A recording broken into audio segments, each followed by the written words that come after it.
Hello everyone, welcome back. This is question number 5 of exercise 2.6 and question is find 2.5 into 0.3. अब हमारी जो exercise है 2.6 की multiplication की एक्सरसाइज है।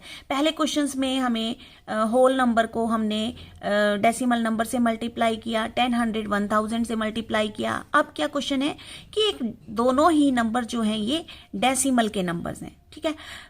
अगर हम इन दोनों नंबर्स को मल्टीप्लाई करेंगे तो हमने ऊपर देखा था कि सबसे पहले हम क्या करेंगे, पहला पॉइंट तो हमारा होगा कि हम डेसिमल को इग्नोर कर देते हैं और सिंपली नंबर्स को मल्टीप्लाई कर देंगे, ठीक है। पहले नंबर पे तो इग्नोर कर देंगे हम डेसिमल को, ठीक है। डेसिमल को इग्नोर कर दिया, उसके बाद सेकंड नंबर पे हमने मल्टीप्लाई कर दिया और फिर हम डिजिट्स काउंट करेंगे कि डेसिमल के बाद कितने कितने डिजिट्स हैं। अब जैसे इसमें डेसिमल के बाद एक डिजिट है और इस फिगर में भी डेसिमल के बाद एक डिजिट है, यानी कि 1 + 1 2 डिजिट हो गए। अब हमें क्या करना है, अब पीछे से हम 2 डिजिट छोड़ेंगे और डेसिमल लगा देंगे आंसर में। सिंपल। अगर ये तरीका आप एक बार समझ लेते हैं तो आपके लिए हर एक क्वेश्चन इजी हो जाएगा करना डेसिमल का, ठीक है। तो सबसे पहले हम क्या करते हैं, इन डेसिमल को इग्नोर कर देते हैं और नंबर लिख लेते हैं, यानी कि 25 और 25 को हमें मल्टीप्लाई करना है कितने से। अब इस डेसिमल को इग्नोर किया तो हमारे पास कितना रह गया 3, ठीक है। तो यहां पे अब हमें 25 को 3 से मल्टीप्लाई करना है, तो हम इस मल्टीप्लाई करके देख लेते हैं इसको। तो 25 को अगर हम 3 से मल्टीप्लाई करें, यानी कि ये नंबर्स तो आएंगे ही आएंगे, ठीक है। तो यहां पर लिख दिया हमने 75। अब हमें क्योंकि डेसिमल का क्वेश्चन है तो डेसिमल भी पुट करना है, तो अब डेसिमल पुट कैसे करेंगे। अब यहाँ पे डेसिमल के बाद वाले डिजिट्स हमें काउंट करने हैं, तो हम देखते हैं यहाँ पे कितने डिजिट हो गए। देखो पॉइंट के बाद 1 डिजिट और इसमें भी पॉइंट के बाद 1 डिजिट, इन दोनों को प्लस कर देंगे तो 1 और 1 कितने हो गए, यानी कि 2 डिजिट्स आ गए हमारे पास। तो जब 2 डिजिट्स आ गए तो अब हमने क्या करना है, अपनी पीछे की तरफ से 2 डिजिट के बाद हमें डेसिमल लगाना है। अब ये तो 2 ही डिजिट है तो 5, 7 यहाँ पे हमारा डेसिमल आ जाएगा और यहाँ पे आ जाएगी 0। बस यही आंसर होगा इसका, है ना। तो देखो कितना आसान है। अगर एक क्वेश्चन को आप अच्छी तरीके से दिमाग में बिठा लेते हो ना कि हमें इस तरीके से करना है, तो आपका क्वेश्चन कभी रॉन्ग हो ही नहीं सकता। सेकंड वन क्वेश्चन देखते हैं। अब यहाँ पे क्वेश्चन है कि 0.1 को मल्टीप्लाई करना है 51.7 से, तो सिंपली हम सबसे पहले इनका डेसिमल जो है वो इग्नोर कर देते हैं और हम नंबर लिख लेते हैं। तो 517 इसे मल्टीप्लाई करना है। अब इसके बाद पॉइंट को इग्नोर करो तो क्या बचता है, 1 बचता है ना। तो अब किसी भी नंबर को अगर हम 1 से मल्टीप्लाई करते हैं then we get the same answer. So 517 will be the answer, है ना। अब हमें क्या करना है, इसमें डेसिमल लगाना है। तो अब हम डेसिमल देखो कैसे लगाएंगे। सबसे पहले तो हमें डिजिट्स काउंट करने हैं, तो यहाँ पे कितने डिजिट्स हो गए, देखो इस पॉइंट के बाद 1 डिजिट प्लस और इस पॉइंट के बाद भी 1 डिजिट, तो कितने हो गए 2 डिजिट्स हो गए। इसका मतलब हमने पीछे से 2 डिजिट छोड़ने हैं, यानी कि 7, 1 फिर पॉइंट लगाना है और फिर 5। ये हमारा आंसर हो गया, सिंपल, करेक्ट। उसके बाद नेक्स्ट क्वेश्चन पे आते हैं कि 0.2 को मल्टीप्लाई करना है 316.8 से। तो सबसे पहले तो डेसिमल इग्नोर करके लिख लेते हैं इस फिगर को। सो 3168 है ना, इनटू और ये पॉइंट के बाद 2 है तो 2 लिख दिया हमने। अब हम इसको मल्टीप्लाई कर देते हैं, तो 3168 को 2 से मल्टीप्लाई कर देते हैं। 2 8 जा 16, 2 6 जा 12 एंड 1 13, 2 1 जा 2 एंड 1 3, और 2 3 हो गए 6। ठीक है, ये हमारा आंसर आएगा ही आएगा। तो हम इस आंसर को सबसे पहले यहां पे लिख देते हैं। ठीक है, अब हमने डेसिमल पुट करना है, क्योंकि डेसिमल का क्वेश्चन है तो डेसिमल नहीं लगाया तो हमारा आंसर रॉन्ग हो जाएगा। तो अब हमने डेसिमल के बाद वाले डिजिट्स को काउंट करना है, कितने डिजिट हैं। तो यहां पे चेक करते हैं, पॉइंट के बाद 1 है तो 1, प्लस यहां पे भी पॉइंट के बाद 1 है तो 1। तो ये कितने डिजिट्स हो गए हमारे पास, 2 डिजिट्स हो गए।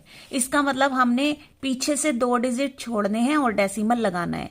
तो 6 3 और फिर आ जाएगा पॉइंट और फिर 3 और ये 6। तो ये हमारा आंसर हो जाएगा। करेक्ट। अगला क्वेश्चन देखते हैं। 1.3 को 3.1 से मल्टीप्लाई करना है तो इग्नोर द डेसिमल। तो यहां पे आया हमारा 13 और इसे मल्टीप्लाई करना है 31। ठीक है, चाहे 13 को 31 से कर दो, चाहे 31 को 13 से कर दो, आंसर तो सेम ही आएगा हमारे पास। तो अब हम इसको मल्टीप्लाई करके देखते हैं कि 13 को 31 से मल्टीप्लाई किया तो 1 3 ज़ा 3, 1 1 ज़ा 1। सबसे पहले तो आपको मल्टीप्लाई माइनस प्लस ये अच्छी तरीके से आना चाहिए, तो आपका कोई भी क्वेश्चन रॉन्ग नहीं होगा। ठीक है, लेकिन आप उसी में गलती कर देते हो। तो 3 3 ज़ा 9 एंड 3 1 ज़ा 3। कभी आप कैरी काउंट नहीं करते, कभी बोरो नहीं लेते, तो इसी वजह से आपके क्वेश्चंस रॉन्ग हो जाते हैं। तो सबसे पहले तो अपना बेसिक आपको इम्प्रूव करना पड़ेगा कि आपकी मल्टीप्लाई प्लस और माइनस में कहीं भी मिस्टेक ना आए। अब ये आ गया 3 का 3 आ गया, 9 एंड 1 10 हो गया, और 3 और 1 4। ठीक है, तो ये हमारा आंसर ये तो होगा ही होगा। अब क्योंकि क्वेश्चन डेसिमल का है तो डेसिमल भी पुट करना है। ठीक है, तो अब डेसिमल के लिए हम डिजिट्स काउंट कर लेते हैं कि कितने डिजिट के बाद हमें डेसिमल को प्लेस करना है। तो यहाँ पे देखते हैं, पॉइंट के बाद 1 डिजिट है, यहाँ पे लिख दिया 1, और इस वाले नंबर में भी 1 डिजिट है। तो टोटल डिजिट्स कितने हो गए, 2 डिजिट्स हो गए हमारे पास। ठीक है, तो इसका मतलब हमें पीछे से 2 डिजिट छोड़ने हैं, 3 0 और इसके बाद पॉइंट लगाना है और फिर 4 लगाना है। ठीक है, तो ये आंसर होगा। अगले क्वेश्चन पे आते हैं। 0.5 को मल्टीप्लाई करो 0.05 से। तो ये तो 0.5, ठीक है, यानी कि ये हो गया 0.05। तो हम क्या करेंगे, 5 को और पॉइंट के बाद 0.5 लिख देते हैं। चलो 0.5 लिख देते हैं। अब अगर हम 0.5 को 5 से मल्टीप्लाई कर दें तो कितना आएगा, 25 आएगा। तो यहाँ पे आ गया 25। अब डेसिमल भी पुट करना है हमें, तो कैसे करेंगे, डिजिट्स काउंट कर लेते हैं सबसे पहले। अब यहाँ पे अगर हम डिजिट्स के बारे में लिखें तो क्या लिखेंगे, देखो पॉइंट के बाद 1 डिजिट प्लस पॉइंट के बाद 2 डिजिट। अब ये कितने डिजिट्स हो गए, 3 डिजिट्स हो गए। इसका मतलब अब हमें 3 डिजिट्स चाहिए, लेकिन यहां पर तो 2 हैं। तो क्या करेंगे, 5 2 और 1 लगा दी 0, उसके बाद point and then 0। This one is the answer. Correct. Next question देखते हैं कि 11.2 को 0.15 से मल्टीप्लाई करना है। तो सबसे पहले तो रिमूव द डेसिमल, 11 2 इकट्ठा लिख दिया हमने, और इंटू 15 लिख देते हैं, पॉइंट को इग्नोर करते हैं। तो अब हम क्या करेंगे, यहाँ पे 112 को 15 से मल्टीप्लाई कर देंगे। तो 5 2 ज़ा 10, 5 1 ज़ा 5 एंड 1 6, 5 1 ज़ा 5, 1 2 ज़ा 2, 1 1 ज़ा 1, 1 1 ज़ा 1। तो ये आया 1680, यानी ये वाला आंसर तो हमारा आएगा ही आएगा। अब क्वेश्चन जो है वो डेसिमल का है, तो हमें डेसिमल भी लगाना है। तो अब हम इसके डिजिट्स देख लेते हैं। पॉइंट के बाद 1 डिजिट है 1, और यहां दूसरे नंबर में पॉइंट के बाद 2 डिजिट्स हैं। तो टोटल डिजिट्स कितने हो गए, 3 डिजिट्स हो गए। ये हम जो डिजिट्स देख रहे हैं इसलिए देख रहे हैं ताकि हम डेसिमल लगा पाए। करेक्ट। अब ये 3 डिजिट्स जो हुए, इसका मतलब आपने पीछे से 3 डिजिट्स के बाद जो है वो डेसिमल लगा देना है। सिंपल। 1.680 ये हमारा आंसर हो जाएगा। करेक्ट है ना। कितने आसान क्वेश्चंस होते हैं अगर हम एक बार तरीके को अच्छी तरीके से फॉलो करें। अगला क्वेश्चन है 1.07 को 0.02 से मल्टीप्लाई करना है। तो सिंपली 107 और पॉइंट के बाद है 02, इसको मल्टीप्लाई कर देते हैं। तो सबसे पहले हम करते हैं 107 को 2 से मल्टीप्लाई कर देते हैं। 0 की तो कोई वैल्यू ही नहीं, 0 का तो 0 ही आता चला जाएगा। 2 7 ज़ा 14, 2 1 ज़ा 2, तो ये आ गया हमारे पास 214। अब क्योंकि डेसिमल लगाना है उसके लिए हमें डिजिट्स पता होने चाहिए कि कितने डिजिट्स के बाद हम डेसिमल लगाएंगे। तो यहाँ पे लिख देते हैं पॉइंट के बाद कितने डिजिट्स हैं, 2 डिजिट्स हैं, प्लस इनके पॉइंट के बाद कितने हैं, 2 हैं, तो 2 ये हो गए, यानी टोटल डिजिट्स कितने हो गए, 4 डिजिट्स हो गए हमारे पास। अब हमें 4 डिजिट्स से पहले डेसिमल लगाना है। तो ये 214 है, ठीक है, लेकिन ये तो 3 डिजिट्स हैं। अब हम 4 डिजिट के बाद हमें अगर डेसिमल लगाना है तो 1 लगा देंगे 0 और फिर लगा देंगे पॉइंट एंड देन 0। देखा कितना आसान क्वेश्चन है ना। अगला क्वेश्चन देखते हैं। 10.05 को 1.05 से मल्टीप्लाई करना है। तो सबसे पहले ignore the decimal, okay, this one. अब इसका आंसर देखते हैं हमारे पास क्या आएगा। मल्टीप्लाई कर लेते हैं। 1005 को 105 से अगर हम मल्टीप्लाई करें तो 5 5 ज़ा 25, 5 0 ज़ा 0, 5 1 ज़ा 5। 0 से मल्टीप्लाई करेंगे तो 0 ही आ जाएगा।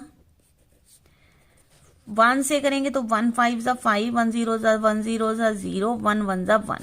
ऐड कर देंगे अब हम इन्हें, 5 5 2 7 0 5 एंड 1, तो 15075, करेक्ट। तो यहां लिख देते हैं 15075, ओके। एक बार फिगर्स चेक कर लेते हैं दोबारा से, यही है ना 10.05, हाँ यस, ओके। एक बार फिगर लिखने के बाद एक बार दोबारा से आपको चेक भी करनी चाहिए, कई बार फिगर भी जो है वो गलत उतर जाती है। उसके बाद अब हमें डेसिमल लगाना है। तो सबसे पहले ये देखेंगे कितने डेसिमल के बाद हमें लगाना है, डेसिमल कितने डिजिट्स के बाद लगाना है। तो यहाँ पे तो है 2 डिजिट्स और यहाँ पे भी 2 डिजिट्स हैं, तो ये टोटल मिलकर हो गए 4 डिजिट्स। दैट मीन्स हमें 4 डिजिट के बाद जो है वो डेसिमल लगाना है। तो 4 डिजिट्स क्या हो गए, 5705 एंड देन पॉइंट और फिर 1, यह हमारा आंसर होगा, करेक्ट। इसके बाद नेक्स्ट देखते हैं कि हमें 9th क्वेश्चन में सबसे पहले हमने रिमूव द डेसिमल 10101, इसको मल्टीप्लाई करना है, पॉइंट के बाद है 01 से। अब देखते हैं इसका आंसर क्या आता है। तो इसके आंसर को देखने के लिए हमें मल्टीप्लाई करना पड़ेगा 10101 को 1 से। तो ये 0 की तो कोई वैल्यू नहीं होती, 0 से मल्टीप्लाई करेंगे तो 0 0 ही आ जाएगा। तो इसका मतलब अगर हम किसी भी नंबर को 1 से मल्टीप्लाई करें तो आंसर हमारा द सेम वैल्यू होता है। तो 10101, करेक्ट। अब हमें देखना है डेसिमल हमें कहाँ पे पुट करना है। तो डेसिमल के बाद यहाँ पे 2 डिजिट्स हैं और दूसरे वाले नंबर में भी 2 डिजिट्स हैं, तो ये टोटल मिलकर हो गए 4 डिजिट्स। अब हमें क्या करना है, 4 डिजिट्स काउंट करने हैं, जैसे 1010 फिर पॉइंट एंड देन 1, ये हमारा आंसर होगा, करेक्ट। अगला 10th क्वेश्चन देखते हैं। 100.01 को 1.1 से, तो 100 और 01, सबसे पहले इग्नोर द डेसिमल और फिर इसे 11 से करना है। तो 10,001 को 11 से मल्टीप्लाई अगर हम करें तो कितना आ जाएगा, 10001, अगेन 10001, प्लस कर देंगे इसे 110011, ये आ जाएगा। सो हमारा आंसर आया 110011। अब हमें डेसिमल पुट करने के लिए चेक करना है कि कितने डिजिट्स के बाद डेसिमल आएगा। तो यहाँ पे हम सबसे पहले लिखेंगे पॉइंट के बाद 2 डिजिट्स एंड पॉइंट के बाद 1 डिजिट। टोटल डिजिट्स हो गए हमारे पास 3 डिजिट। तो we will put the decimal after 3 digits. So 1, 2, 3. That means 110.011. That will be the answer. Okay. And this was your question number 5. मिलते हैं फिर नेक्स्ट वीडियो में. Thanks for watching.